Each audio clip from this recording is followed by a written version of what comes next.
Support comes from Missouri Forest Products Association, committed to sustainable and sound conservation of the state's forests, which support more than 41,000 Missouri jobs, resulting in a $10 billion industry. ChooseWood.com. From the St. Louis Public Radio Newsroom, this is The Gateway. It's Thursday, December 19th. I'm Wayne Pratt. Ahead, a St. Louis filmmaker is attracting attention by focusing on the black superheroes he remembers while growing up. That attention has taken him to some of the big names in the movie industry. I'm some dude from St. Louis. I'm just a kid from Ferguson, right? And a few months ago, I was out at Netflix for a whole week. David Kirkman talks about how he is writing some of his favorite characters into his own films. First, the headlines. The House of Representatives has voted to impeach President Donald Trump. He is accused of holding up military aid to Ukraine in exchange for announcing an investigation into former Vice President Joe Biden. St. Louis Public Radio's Jason Rosenbaum has local reaction to the historic vote. Democratic Congressman Lacy Clay joined the majority of his colleagues in impeaching Trump. My children's children will read about this and say, hey, at least the U.S. House of Representatives held this president accountable. Impeachment now heads to the Senate, where 67 votes are needed to remove Trump from office. The odds of that happening are slim, but Clay says the House did the right thing. The House cannot be motivated by what may or may not happen in the Senate. Clay's fellow Democrat from Missouri, Emanuel Cleaver of Kansas City, also voted for impeachment on Wednesday. I'm Jason Rosenbaum, St. Louis Public Radio. Missouri's 6 Republican members of Congress voted against impeachment, including Congresswoman Ann Wagner of Baldwin and Congressman Jason Smith of Salem. Illinois' congressional delegation voted mostly along party lines. Congressman John Shimkus missed the vote. The Republican from the 15th Congressional District was on a long-planned trip to Tanzania. That is where his son is serving in the Peace Corps. Shimkus is not seeking re-election. Illinois Governor J.B. Pritzker has approved a plan to pool the pension funds of nearly 650 local police and fire departments. We have more on that from reporter Sam Dunklaw. Pritzker says consolidating the funds has been talked about for decades, but state lawmakers were never able to get the idea over the finish line until now. The reality is that so little has been done in the past, and this is a monumental accomplishment after 70 years of people trying. Over the next 2 years, local pension funds, except for those in Chicago, will be brought together into 2 statewide funds, one for police and the other for firefighters. Locals will still determine retirement benefits, but investment decisions will be made by the statewide funds. Pritzker and others estimate the consolidation will earn local departments an extra $2.5 billion in investment returns over the next 5 years. I'm Sam Dunklaw. The Maryland Heights Tax Increment Financing Commission has delayed a decision on a plan to finance preparations for development along the Missouri River. City officials proposed creating a roughly $150 million TIF district to pay for pumps and levees in the area. Landowners, fatigued by multiple floods in recent years, want the proposal approved. Environmentalists are opposed.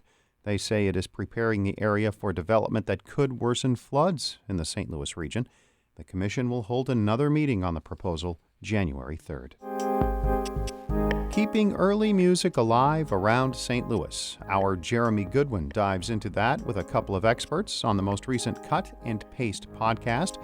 You can find it at stlpublicradio.org or wherever you get podcasts. A St. Louis filmmaker has been directing his own path through the industry over the last few years. His short films have gained international attention, and he's making them independently. St. Louis Public Radio's Chad Davis reports on the 24-year-old who is making his own take on comic book movies. David Kirkman loves to invent stories based on the black superheroes he saw on TV when he was a kid. Now he's putting those characters into his own movies, complete with special effects and complicated fight sequences. That's a clip from Kirkman's movie Static. It's based on the black superhero from Milestone Comics who could shoot electricity out of his hands. Kirkman's 44-minute YouTube film has almost 900,000 views, and he's only 24 years old, but he's reached heights that many filmmakers have never reached. Netflix even had him screen the film at a Black History Month event back in February. I'm some dude from St. Louis. I'm just a kid from Ferguson, right? And a few months ago, I was out at Netflix for a whole week. 6 years ago, making movies wasn't on his mind, but a high school graduation gift changed everything. My senior year, my parents bought me a small DSLR camera, and I ended up making a feature film. And you're never going to see it, bro, because it's so bad. It's so bad, bro. That summer, Kirkman and his friends were filming 3 to 4 days a week for 15 to 18 hours a day. Years later, he wants as many people as possible to see the films he's been working on, and that's why he's trying to get local theaters to screen his latest film, Icon. It's about an alien who landed on Earth hundreds of years ago and becomes a black man fighting crime in his community. In this scene from the movie, the character confronts criminals attempting to rob his home. Because I wish to keep my privacy, I'm going to overlook your activities this evening just this once. But let this The film is based on the character also created by Milestone Media, a comic book company founded in the 1990s by African-American illustrators and writers. While Milestone doesn't have an agreement with Kirkman, the creators of the company still share some of his work online. It's a big accomplishment for a local filmmaker who edits and directs his own films and has his own independent production company, Woke Nation Entertainment. The company is known for its fan films, or adaptations of already established characters created by the fans themselves. Sites like YouTube allow creators to upload fan films immediately online. Carl Reed is the president of Lion Forge Animation, a St. Louis-based animation studio.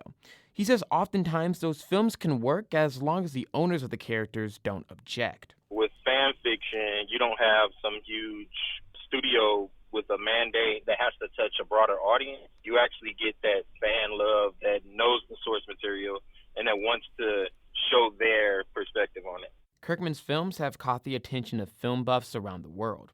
Just last November, his film was shown at the Black Speculative Arts Movement in Germany.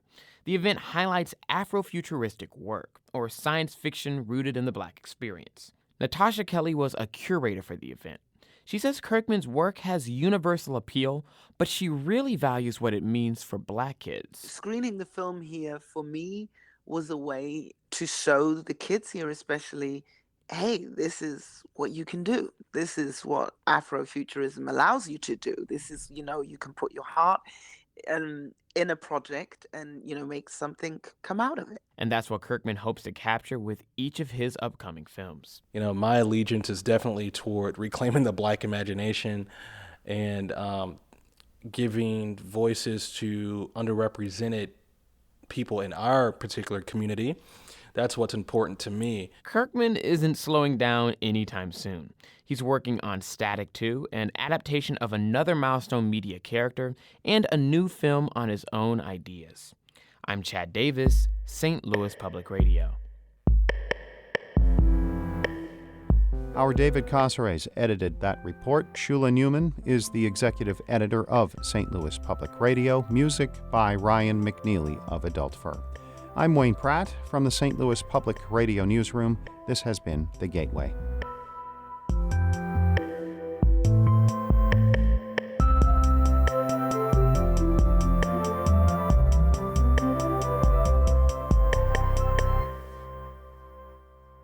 Support comes from Mosby Building Arts, a design-build company committed to remodeling the right way. Visit callmosby.com to get project inspiration for any room of your house.